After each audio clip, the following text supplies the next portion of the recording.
राजकारणात कधी काय होईल हे सांगता येत नाही आणि याला गल्लीपासून दिल्लीपर्यंत अपवाद नाहीये।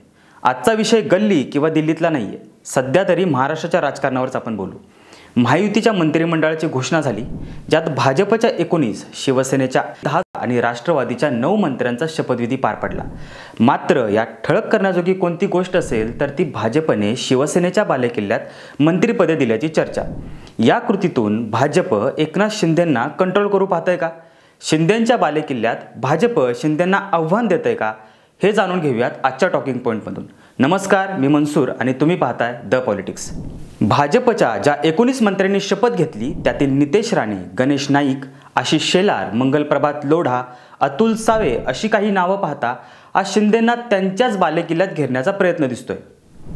शिवसेनेच्या पहिल्या बालेकिल्ल्याबद्दल बोलूयात। कोकण, रायगड, रत्नागिरी आणि सिंधुदुर्ग या कोकण पट्ट्यातील 15 जागांपैकी तब्बल 14 जागी महायुतीने विजय मिळवलाय। ठाकरेंच्या शिवसेनेला जबर धक्का देत 15 पैकी तब्बल 8 जागी शिंदेंच्या शिवसेनेने विजय नोंदवलाय। कोकणातला शिवसैनिक आपल्याकडेच असल्याचं शिंदेंनी यातून दाखवून दिलंय। मुंबईत मात्र 15 जागी भाजपचे आमदार निवडून आणले असले तरी ठाकरेंनी 10 जागी बाजी मारत स्वतःचं अस्तित्व टिकवलंय। ठाकरेंचा मुंबईवर प्रभाव असला तरी शिंदेंनी मात्र मुंबईतून 6 शिलेदार निवडून आणलेत। ठाणे, मुंबई, कोकण या भागात शिंदेंनी आपली ताकद दाखवून दिली आहे। तर मुंबई बाहेर शिवसेना जिथे पहिल्यांदा वाढली अशा मराठवाड्यात भाजपने दमदार कामगिरी करून दाखवली आहे। भाजपने 20 जागा लढवून 19 जागा जिंकल्यात, तर शिवसेनेने 16 जागा लढवून 13 जागा जिंकल्यात। शिवसेनेचा बालेकिल्ला असणाऱ्या मराठवाड्यात भाजपची ही वाटचाल प्रमुख पक्ष बनण्याकडे होते असं दिसतंय। शिवसेनेच्या बालेकिल्ल्यात भाजपच्या राजकीय महत्त्वाकांक्षा लपून राहिलेल्या नाहीयेत आणि भाजप आता शिंदेंच्या राजकारणाला आव्हान देऊ पाहतोय असं कशावरून म्हणता येईल?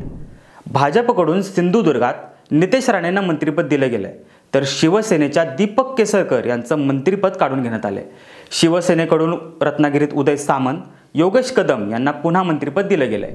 रायगड जिल्ह्यातून भरत गोगावले मंत्री असतील। मुंबईतून भाजपने अनुभवी अशा 2 चेहऱ्यांना पुन्हा मंत्रिपद दिली आहेत। आशिष शेलार आणि मंगलप्रभात लोढा यांच्या रूपाने मुंबईत भाजपचे 2 मंत्री असतील। शिवसेनेला मात्र मुंबईत एकही मंत्रिपद देता आलेलं नाहीये। ठाण्यात उपमुख्यमंत्री एकनाथ शिंदे यांचा दबदबा आहे। शिवाय शिवसेनेचे प्रताप सरनाईकही आता कॅबिनेट मंत्री असतील। भाजपने ठाण्यातून गणेश नाईक यांना कॅबिनेट मंत्रिपद दिले। गणेश नाईक ठाण्यातील एक हेवीवेट नेते मानले जातात। शिंदेंचा प्रभाव क्षेत्र असलेल्या ठाणे जिल्ह्यातच गणेश नाईकांना बळ देऊन भाजप शिंदेंवर दबाव आणू पाहते अशी परिस्थिती आहे। त्यामुळे कोकण, मुंबई पट्ट्यात भाजपने मंत्रिपदाची बरसात करून ठिकठिकाणी शिंदेंना घेरण्याचा प्रयत्न केला। कोकणातील नितेश राणेंच्या राजकारणाला बळ देऊन उदय सामंत यांना पर्याय उभा करण्याचा प्रयत्न भाजप करते। मुंबईत शिवसेनेला एकही मंत्रिपद नसणं हे त्यांच्यासाठी आगामी येणाऱ्या मुंबई महापालिका निवडणुकीच्या दृष्टीने धोक्याची घंटा असं मानलं जातं। आशिष शेलार आणि मंगलप्रभात लोढा अशा हेवीवेट नेत्यांना मंत्रिपद देऊन भाजप मुंबईवरील पकड घट्ट करू पाहते। दुसरीकडे मराठवाड्यात मात्र भाजपने 3 मंत्रिपदं दिली आहेत। भाजपने अतुल सावे, पंकजा मुंडे यांना कॅबिनेट मंत्रिपद दिले, तर मेघना बोर्डीकर यांना राज्य मंत्रिपद दिले। अतुल सावे छत्रपती संभाजीनगर पूर्वमधून आमदार झालेत।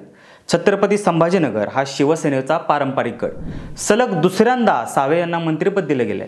शिवसेनेने मात्र मराठवाड्यात संजय शिरसाट यांच्या रूपाने एकच कॅबिनेट मंत्रिपद दिले। संजय शिरसाट छत्रपती संभाजीनगर पश्चिमचे आमदार आहेत, त्यामुळे सावे यांना मिळालेलं मंत्रिपद शिवसेनेला बॅलन्स करण्यासाठीची एक उत्तम कृती असं आपण म्हणू शकतो। शिवसेनेचा दुसरा मोठा गड म्हणजे परभणी, मात्र येथून शिवसेनेला एकही जागा जिंकता आलेली नाही। याच जिल्ह्यात भाजपने मेघना बोर्डीकर यांना राज्यमंत्रीपद दिले, त्यामुळे मराठवाड्यात एकेकाळी प्रमुख पक्ष असणाऱ्या शिवसेनेला भाजपने घेरल्याची चिन्ह दिसतात।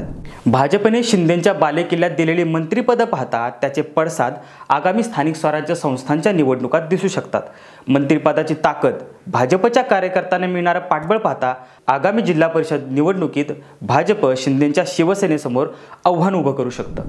आणखी एक नाव जे मंत्रिपदी नाही मात्र शिंदेंच्या प्रभाव क्षेत्रात भाजपला बळ देऊ शकतं ते नाव म्हणजे डोंबिवलीमधून विजयी झालेले भाजप आमदार रवींद्र चव्हाण. त्यांना भाजपकडून मंत्रिपद देण्यात आलेलं नाहीये, मात्र त्यांना भाजप प्रदेशाध्यक्ष करून भाजप वेगळाच डाव शोधू शकतं.